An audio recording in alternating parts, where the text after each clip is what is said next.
Julie Bort from Business Insider. We're here today with David Roman, CMO of Lenovo. Hi, thank you Hi, for Julie. joining us. Great to be here. I know, it's a huge, huge show for you. Right. Yeah, so I wanted to sort of start with that. What are you doing here? Give us a little rundown of what your day is like. You know, CES is, as you say, it's huge, and everybody is here. So it's not just technology. It used to be, it's consumer electronics, it was technology.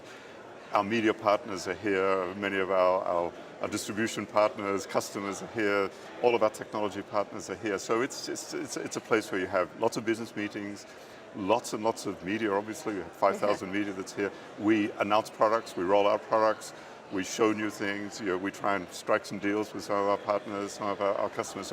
So we have literally hundreds of people. We have salespeople, we have marketing people, we have demonstrations, we have the actual product display. We roll out all of our new products. We rolled out 15 new products this year. So how many? 15. So yeah. 15. And how many announcements at this show? Or about? We just did those 15 of new goodness. products, but we have lots and lots of things. So it's a big event. And so that's huge. You know, it's been going on for so long. I think it's one of those things we all love it and hate it at the same time. But well, you couldn't do the year without CES. I have heard that marketing people sort of just get so excited about this and also dread it a little bit. And so, one question I have for you is tell us a horror story. I mean, with your organization is big, there must have been something that went wrong. And how did your team solve it? It's always the logistics because. So many people, one place, things go wrong, and it's transportation. This year there's a new rule that we can't build the stand at night, so we had to do it. You can't? No, because we're in a hotel and we had to build it. We're not allowed to build it at night, so we had to accelerate all the things. And it's always logistics. There was once actually, I was staying in Caesar's Palace, and I was on one of the top floors somewhere, and it took me 15 minutes to get an elevator to get down. Of course, I was at a meeting. So all I remember at CS is you're always running, you're always apologizing for being late, you're always moving into the next thing. But it's CS, so but it works we love it.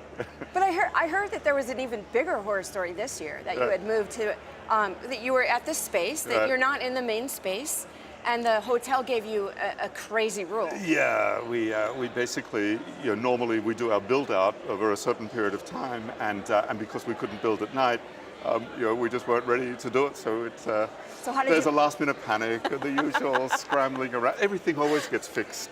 It always works. Nothing is the end of the earth. It's amazing. You're here and you're smiling.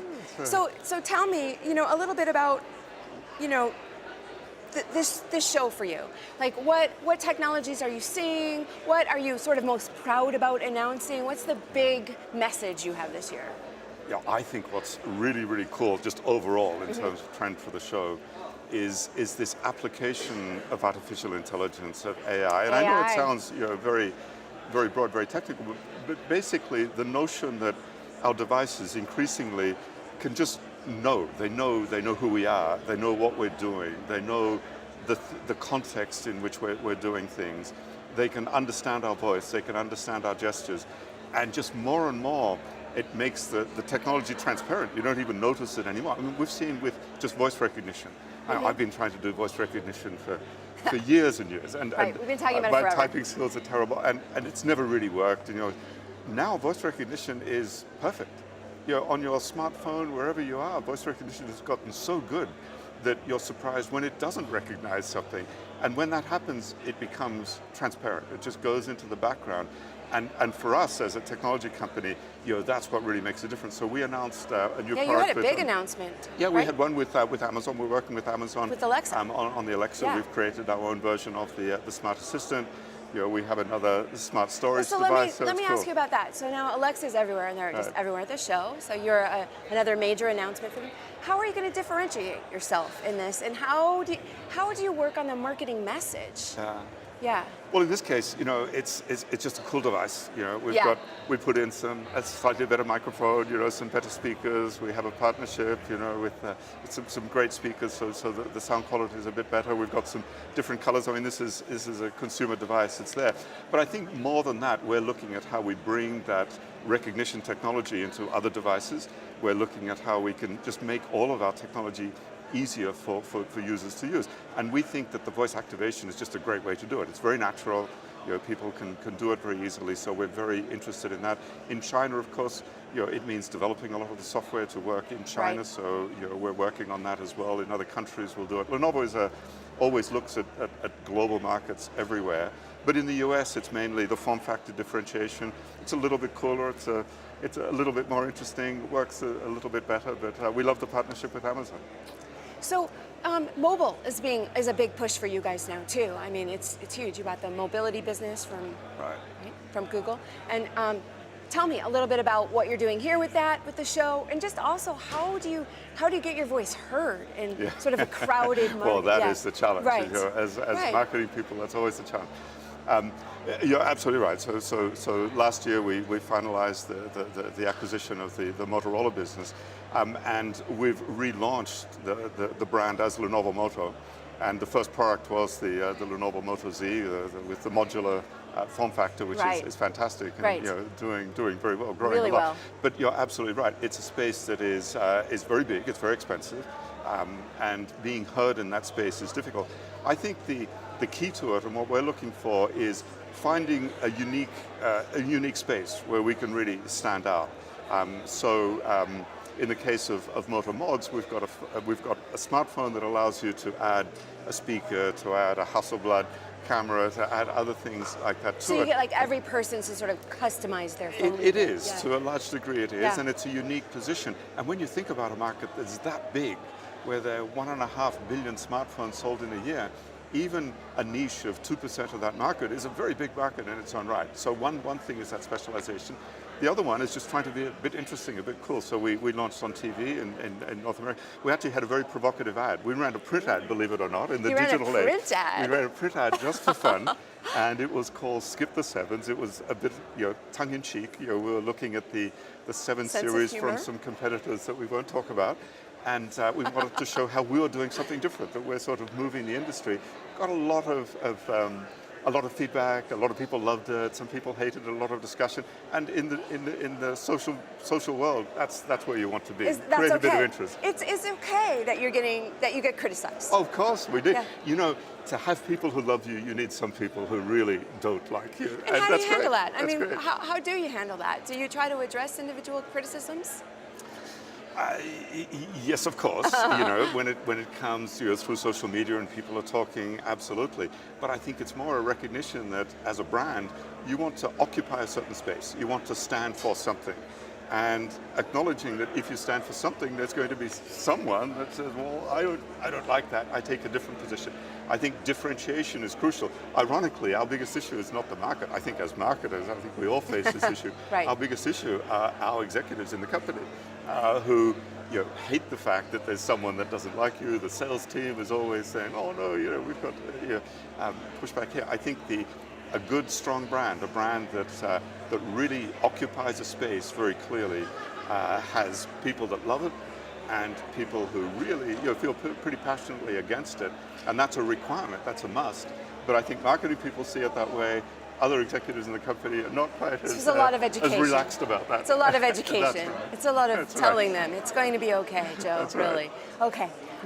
So, there's a lot of innovation going on in your neck of the world. PCs. PCs are getting new devices. They're Really getting new cool. little Really stuff. cool. That's They're right. bending. That's right. You guys are really into that. So, tell me a little bit about what excites you in the PC industry, and what are you guys working on? What can we look forward to?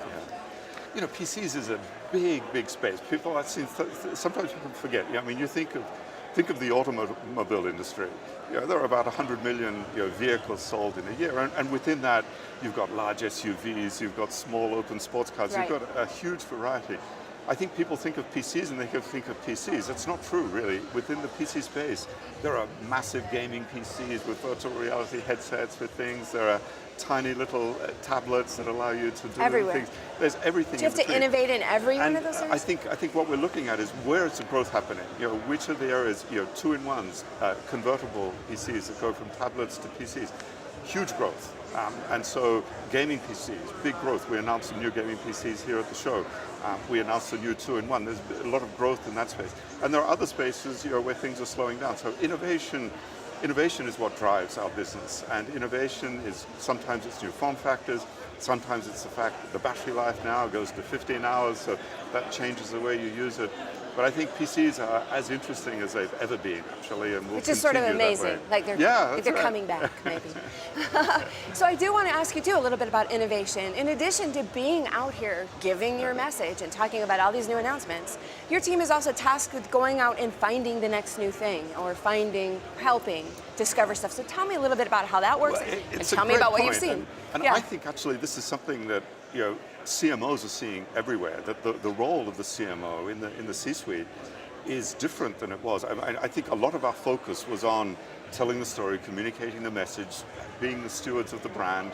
It was this outbound thing. But I think increasingly in a world where we're all becoming so much more focused on what our customers want, what the trends are in the marketplace, the marketing group is the one that is it has that direct connection with our customers. We look at the company from the outside in, and so the insights that we bring, because all of these changes really are coming from what customers are doing with technology. So for us as a technology company, it's an adjustment because we always look at new things coming from the perspective of technology development. We're a company of engineers, so we think that way.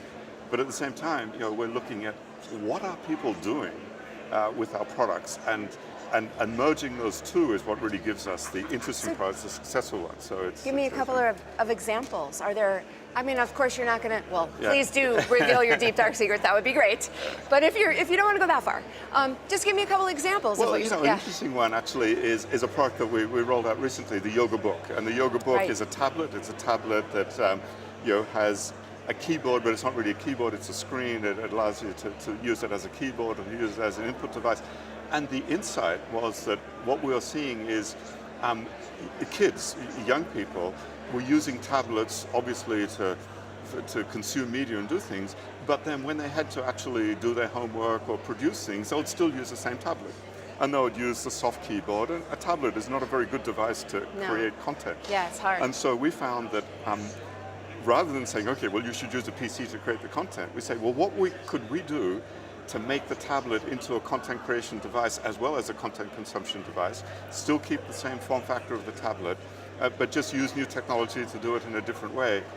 A huge new space that basically was between the tablets and the PCs that was not really covered, and now we've got an entry into that new space, a new category, and in marketing, new categories is what you want. When you can, Right. when New you can categories. create a vacuum that only you can fill, that's paradise. Are there any mobile or beyond, are there any technologies at this show, consumer technologies, that you're watching that maybe you're not in yet, but you're watching? I don't know. I'm just throwing out things like drones. I don't think Lenovo makes a drone. If you want to tell me about it, please do.